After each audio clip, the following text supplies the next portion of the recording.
You're listening to State of the Arts. We cover the art scene in St. Augustine, the nation's oldest city.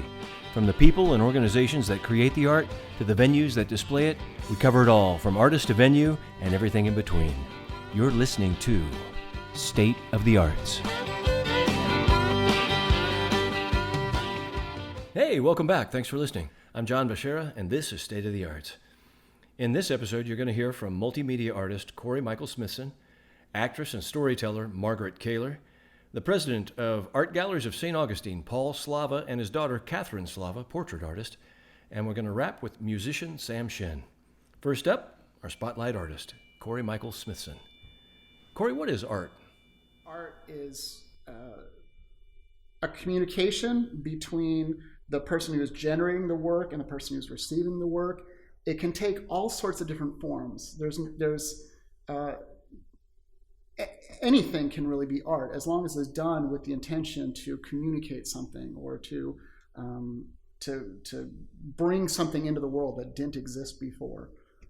So if it's already existed, then it wouldn't be art?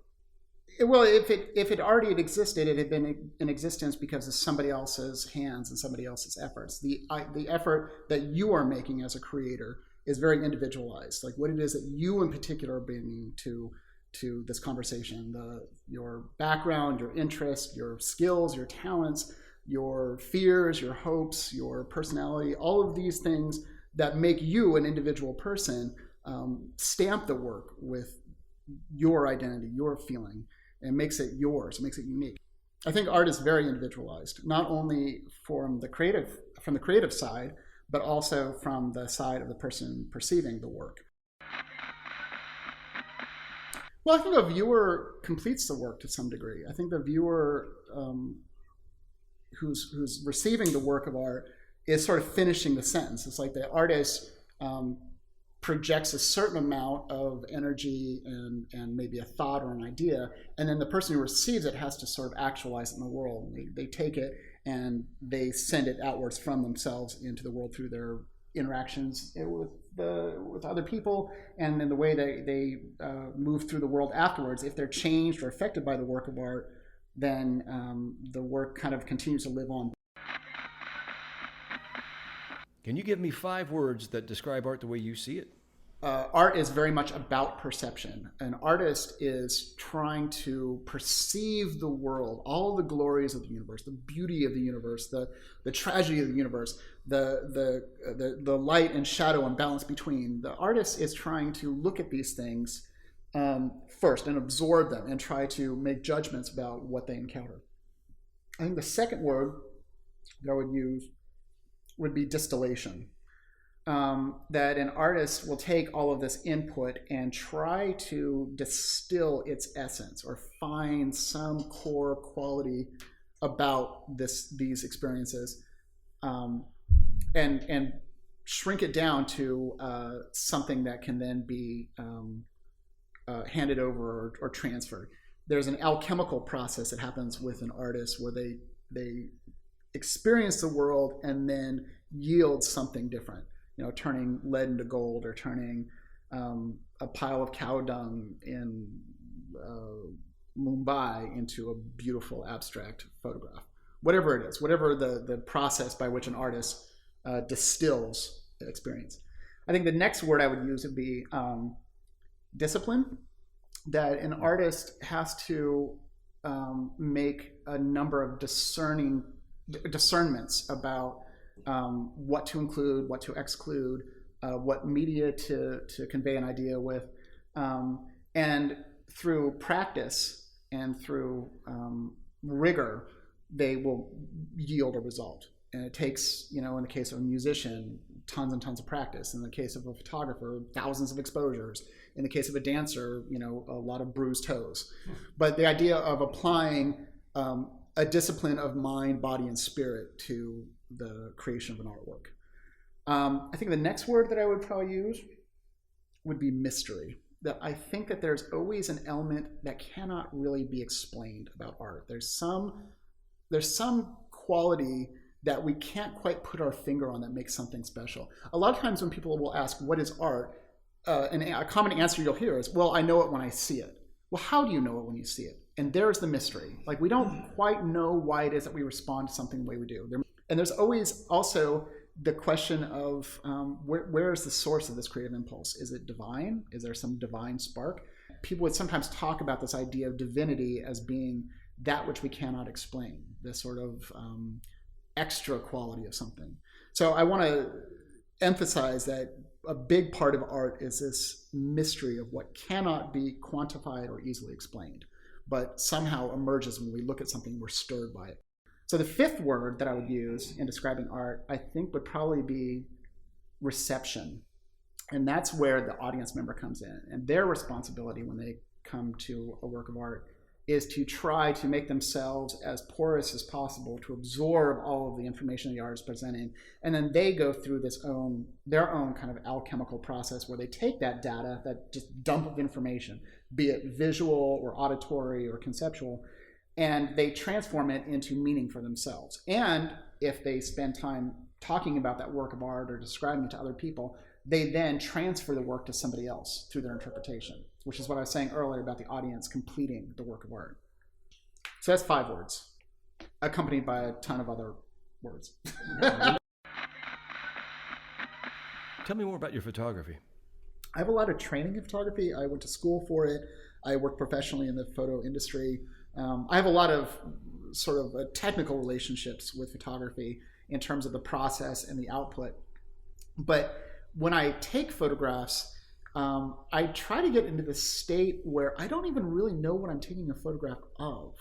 I don't even really recognize what I'm photographing when I'm photographing it. I try to get to the state where I'm just reacting to what I'm seeing. And I actually, when I take my best photographs, I'm actually stripping away all these other sort of thought processes and decisions, and I don't really think. It becomes very intuitive and very much about responding to what I'm seeing emotionally, psychically, without a lot of intellectual interference. So I make fewer decisions as a photographer than I would as a writer or as a painter or as a performer or any of the other media that I work in where I have to make a lot of executive decisions. There's only sort of a decision about how to frame what I'm encountering. And even that is very subconscious, very intuitive. Part of that is because I've shot tens of thousands of images. I probably have 60,000 photographs in my catalog by this point. I've taken a lot. Yeah. But those decisions have become increasingly subconscious over time. I get into this sort of fugue state when I'm photographing, where I'm wandering through the world. And this was especially true when I lived in New York and I was out photographing every day. I would just go get lost. I love getting lost. That's my favorite thing in the world to do, is to get lost. I love getting lost. But if I can get lost with a camera, that's even better, because I like discovering the world through the lens. And a lot of times, I really won't know what I'm photographing. One time I was out photographing in Brooklyn on one of my walks, not really caring where I was going, just sort of like, well, I don't know, this looks interesting, I'll go this way. But one time I was taking a photograph, and this fellow observed me taking the photograph, and he walked up to me and he's like, oh, what are you photographing? And I turned to him and I just blinked for a second. I was like, I don't know. Let's look. And I opened my camera, back up so I could look together. And I was like, oh, what was this? And it was literally just a couple of wires on the side of some clapboard siding on an old apartment building. Just an abstract composition that caught my eye and my mind. And I snapped it without even realizing what I was looking at. Because I wasn't looking at wires or apartment building or clapboard siding. I was looking at line and color and form and light and reacting to that. I was responding to what I was seeing on an intuitive, emotional, psychological level without making a lot of forebrain intellectual decisions. It's and you weren't able to do that when you first started, though, were you? No, I wasn't. It's funny you should ask that, because my first forays in photography were very technically driven. I was doing a lot of portrait photography, a lot of nudes, a lot of studio work, a lot of body-centered stuff. The vast majority of my early photography was all centered around people. And I was really fascinated by the human body, and I was doing a lot of visual dissection of the human body. And over time, I've moved away from the studio and from all this very technically driven stuff, which was very much about careful lighting and posing, and it was very artificial and very deliberate, and it had sort of almost a theatrical quality to it. And I moved away from all those things to a purely reactive form of photography where I was going out into the world and letting the world reveal itself to me through the frame. The photography that I've been doing recently has been really about reacting to the world and trying to sort of distill something about the world that I find beautiful. And it's all over the map. It's I'm photographing buildings or surfaces or foliage or skies or... What is it that attracts you to those items? I honestly can't say. That's maybe where this idea of mystery comes in. I don't always know. It seems like I react to it, and then later I'll look at it and be like, oh, wow, these all have in common this element, like texture or this, type of contrast. But it's not one thing. It's always sort of, what is the world presenting to me? Is it driven by emotion? Is it driven by intellect? Is it instinct? It's not instinct. Instinct. So yes to it's a great multi-layered question. So it is not driven by intellect where it once was. My photography used to be very, very head-centered and very much about my staging of things, especially when I was doing a lot of erotica. I used to shoot a lot of porn. And I was doing a lot of stuff that where I was kind of making commentaries on the fragility of the human body or on the construction of gender and sexuality. And so I did a lot of very stagey kinds of things. And they were very, very much imbued with a pretty intellectual read of human sexuality and gender construction. And I've really moved away from that now in terms of my photography again. I moved away from that in favor of exploring this idea of the world revealing its beauty through the frame. And so I'm not making intellectual decisions. I'm making emotional decisions. I'm making, I want to say sort of psychic decisions where the world's kind of communicating a message and I'm trying to receive it. In that case, I really try to remove from my forebrain a lot of discernment, and I think more in terms of like intuitively responding. My composition... So there's not much preconception. No, there's zero preconception. Zero with my photography these days. Absolutely none. Corey, what role, if any, does beauty play in art? India taught me some of the hardest lessons that I've ever learned as an artist. And one of those is that beauty often comes disguised as discomfort or trauma or ugliness or pollution or hardship or deprivation. Beauty can be wrapped in the shell of terrible, terrible ugliness. And my job as an artist is to help unpack some of that, to like look at a scene and try to find the kernel of beauty within. That even if something seems terribly ugly or terribly uncomfortable or very foreign, very frightening, to look at it with an open heart and open eyes and to try to find within it something that is beautiful and compelling and universal. To have an open heart is to come to a situation and to try to not have preconceived notions about what should be happening. To try to instead accept things as they are and look at them as they are, and to try not to let your prejudices or your anxieties or your expectations filter your vision so much, and instead to try to remove some of those filters from your eyesight and from your senses. How? And it's difficult. It takes discipline. It takes practice. And it takes a commitment. It takes a firm commitment. I think this is where artists have this advantage, because they made this choice already to try to look at the world with broader eyes and bigger ears and a more receptive sort of personality. And I think for me as an artist, one of my priorities is to take things that seem very ordinary, very quotidian, and elevate them a little bit, like kind of draw attention to them and make them more beautiful. Like, look, this dog turd is actually really pretty if you look at the colors and the placement and the composition, And I've done that. I've taken really good, pretty pictures of dog turds. The idea being that you can look at anything through the lens of an artist.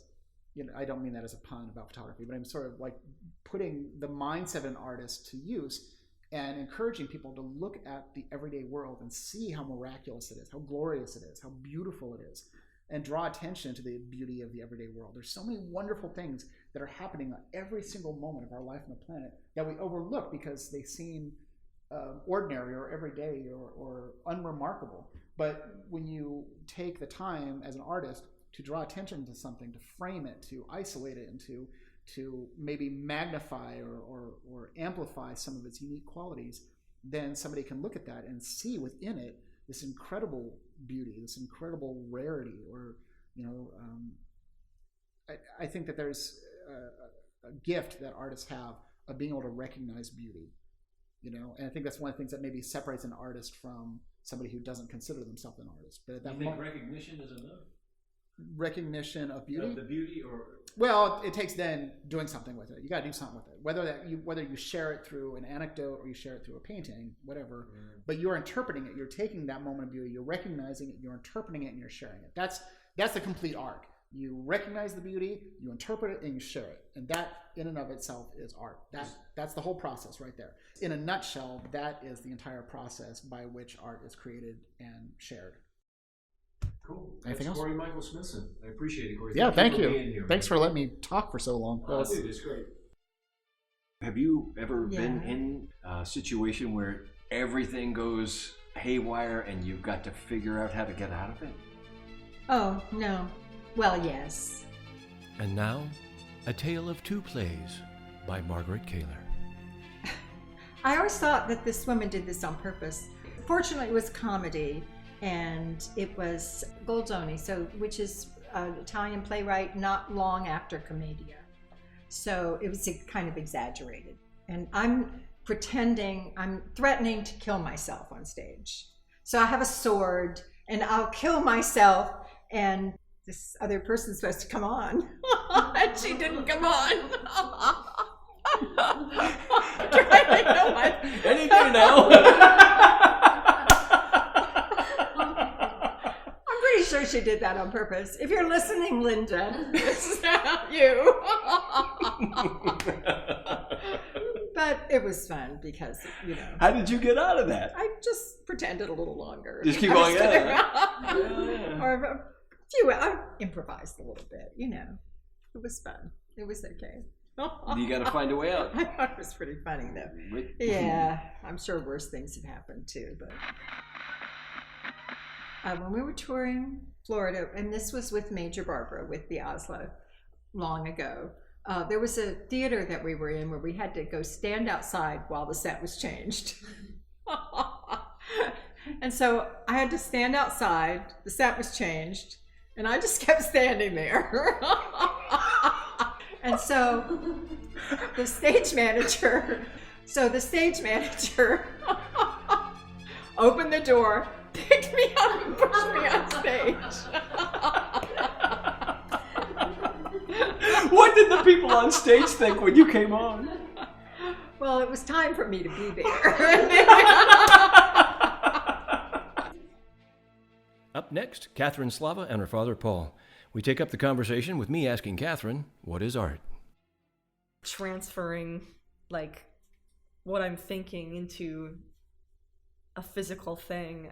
I like painting and drawing the things I see that I think are pretty, or that I think, deserves to be, put on this thing forever. It's when I did paint my friend Jackie, I remember Jackie is a very androgynous character, right? And so this was her more feminine side, her the beauty, and she was wow, I look like a goddess, and that was so nice to hear. I was it's you that you're looking at. I'm trying to kind of show that beauty of just things, whether it be people or pets or a landscape or something simple, even a little house or something, but people see that and go, oh, it's so beautiful, and it's well, it's just what I was looking at, and I thought it was beautiful, and I just want to enhance that and make it permanent. I know it seems kind of not boring, but oh, I draw something that's pretty, but I feel it's more than that sometimes, because especially when I do people, because I really do love drawing and painting portraits and people, just capturing that one frame just in their whole life, that's them, but it's just 1 second of them, if that makes sense, and they look looking at that from an outer perspective, of their own self in art. I feel that's really cool to see the person, the subject, looking at their own self, and I got to experience that when they look at it all painted and everything. And it's just because someone sat there and took hours of time painting your face, it seems it's really personal almost, and very intimate. Paul, what is the value of art? I think to see beauty in all things. I don't know, it puts it above, it makes it glow, it makes it shine, something that's just And it could be something that people would seem very ordinary, but in my case, it shines as something beautiful. So yeah, it's like kind of like that's like one of the things I was saying, not necessarily beauty, but even right. like that beauty or like intimacy like that you have with whatever you're looking at, that you personally like wanted to see that and you made it beautiful. Connection. Like and it could have already been beautiful or not, but like someone else is going to see that and look at it and go, wow, that's beautiful, and you transferred what you were seeing into Right. this painting that was beautiful. Would it be art if no one saw it? I think so. I don't know. I mean, like, you're still putting your feelings and your emotions into it, and even if you kept it to yourself, if you have this personal sketchbook of things that you've drawn and or painted and that you keep to yourself, no one's seen it, that's art, definitely. You still put those personal, intimate feelings into it, or even if it was just a quick sketch, wherever you like transferred that talent into something that that you release that emotion into that, and There's an intimacy, whether it's like even for yourself or showing someone exactly. else. So would it still be art, Paul? Yes, absolutely. All right, Good. That's a wrap. Thank you. These are my words, and I'm speaking them.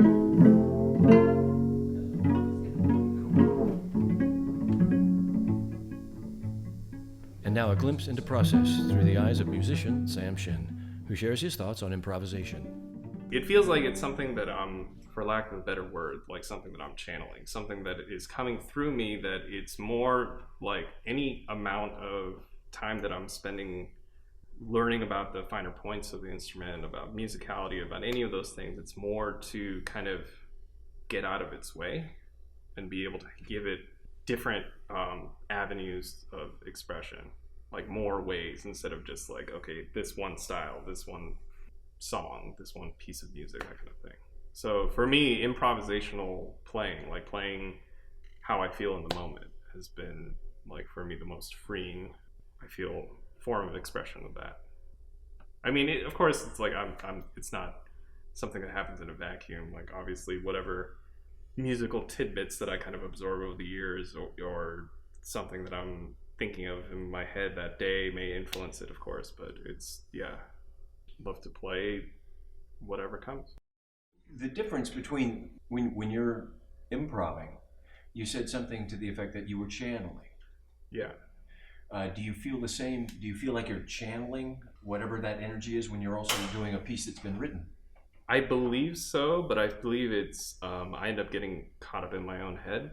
Ooh, I'm not doing my bowing right there. I'm not having the like right fingering and all this kind of stuff, like the memorization and the technical aspects that went into like practicing and getting a piece ready and getting it, all of those kind of kick in, that kind of training. And so I can, if I'm comfortable enough with a piece, I feel like get into that flow, but nowhere near as readily or as freely as when a lot of times, sometimes not even at all, like I will go into autopilot in a way that's like disconnected from my heart. It's all finger technique, yeah.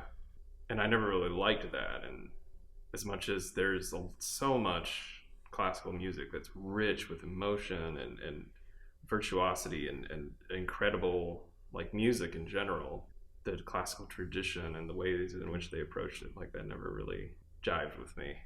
Well, differentiate. What's the difference between classical and the way you approach it? Well, I mean, obviously I'm classically trained, so I'll always have my roots there. I'll always have, the technical capability that came with learning scales ad nauseum and playing just over and over different parts until you get it right. It's like that aspect of it will always stay with me, and I don't think I can get away from it as much as I've tried to sometimes. I believe it was John Cage. I may be misremembering who it was, but a composer, a modern classical composer. And a lot of modern classical music, if you listen to it, it's like much more atonal, a lot of like very experimental avant-garde kind of stuff. In the like 20th century, some of the pieces that I was able to play, like George Crumb's Voice of the Whale, you have stuff like the pianist putting a glass rod across certain strings and playing the keys while the glass rod is like buzzing, cello doing stuff like this is what I learned from there, where it was like seagull sounds, like stuff like that. It's like interesting, just different approaches aside from just harmonically and tonally. That style of, or that era of classical music kind of showed me more of like the other side of it, where it's not just all perfectly arranged harmonies and all of these progressions and stuff. It's much more visceral. It's much more expressive in a different way, but still utilizing sound. Well, let's touch on that for a second. What is it? Is it art? I believe so, yeah. What makes it art? What makes it art? I think that's a tough question. For me, art is about expression. It's about being able to express yourself, your creative energy, whatever you want to call it, your part of you that's like linked in with the urge to create.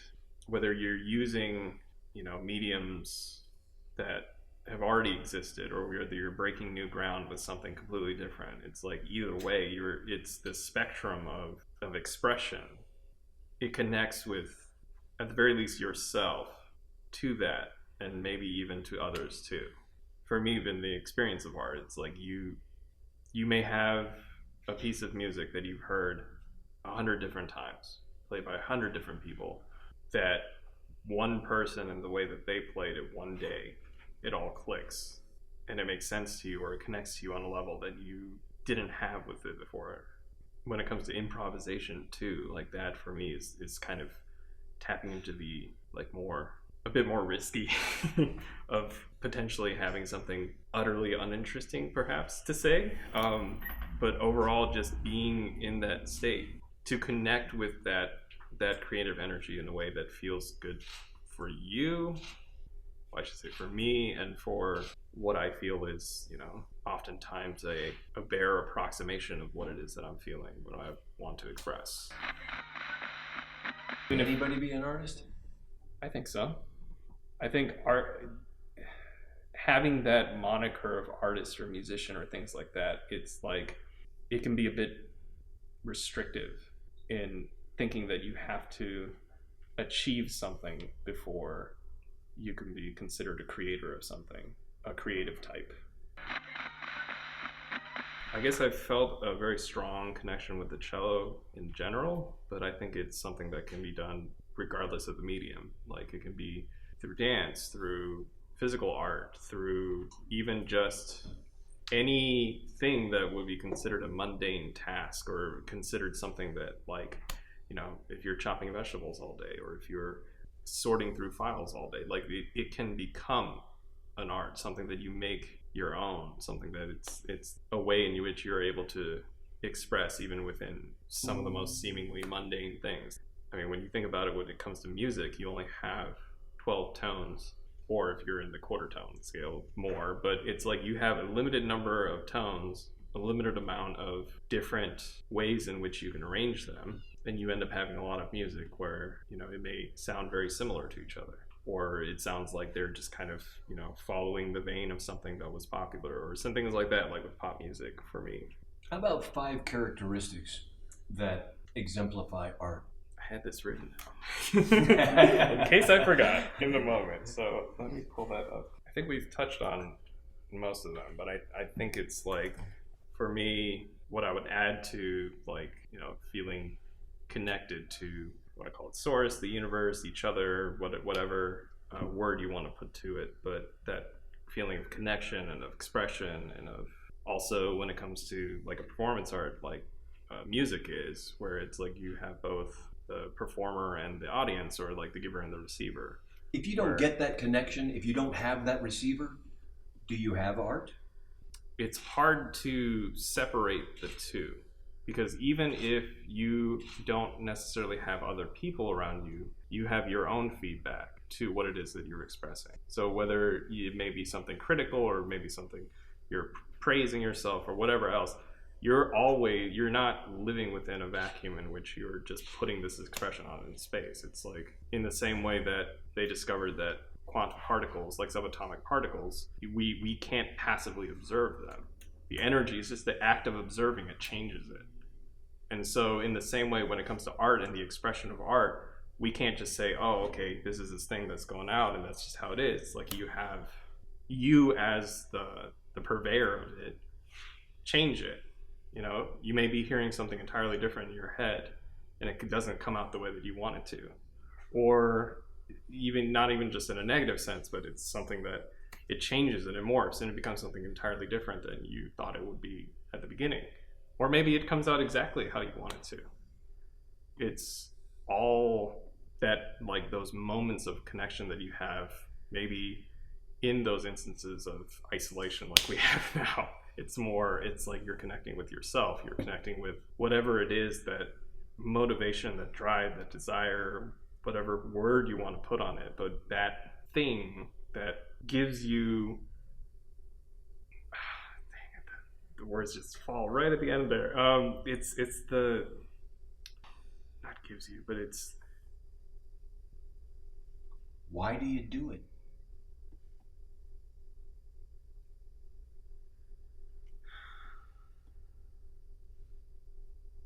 because I feel like I must. Like somebody's got a gun to your head kind of? No, not that kind of thing, but it's just this strong, it's not something that's out of fear, although I may be afraid and anxious at times. It's more, it's like being pulled in by the things that interest me, and sound is something that's always interested me a lot. Intrigued me, I should say, maybe. Got some stuff there. Got some great stuff. Sam, thank you so much. That was a quick hour, dude. I appreciate it.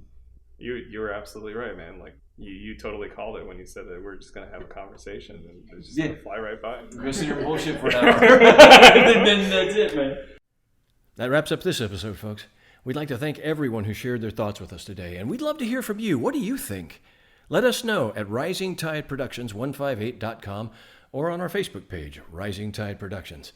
A special thanks to Sonic Pistalero for the music, Corey Michael Smithson for still photography, Diffusion Productions for their drone footage, producer and editor Heather Eggleston, and the Beach Art Studio for the use of its lovely space. I'm John, and we appreciate you listening. We're going to leave you now with quotes from First Friday Art Walk. My name is Roanne Elias. I'm an artist. Art is my way of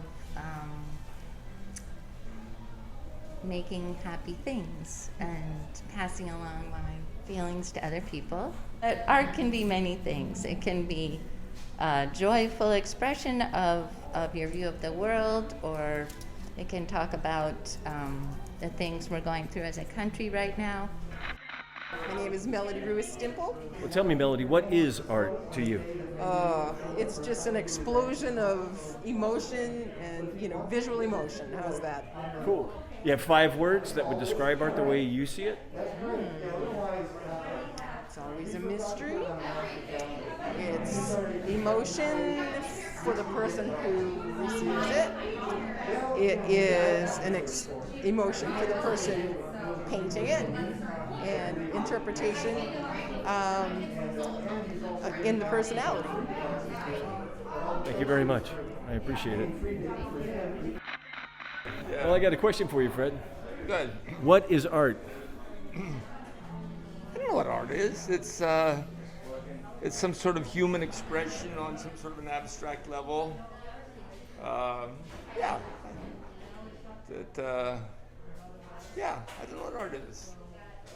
Well, how about 5 words that would describe art the way you feel it? Well, I mean, a chicken going after a cockroach is art. I mean, a kid making a picture in the sand is art. Why is that art? Well, I guess I would assume I know what art is. I don't know. Well, I appreciate it. Thanks very much.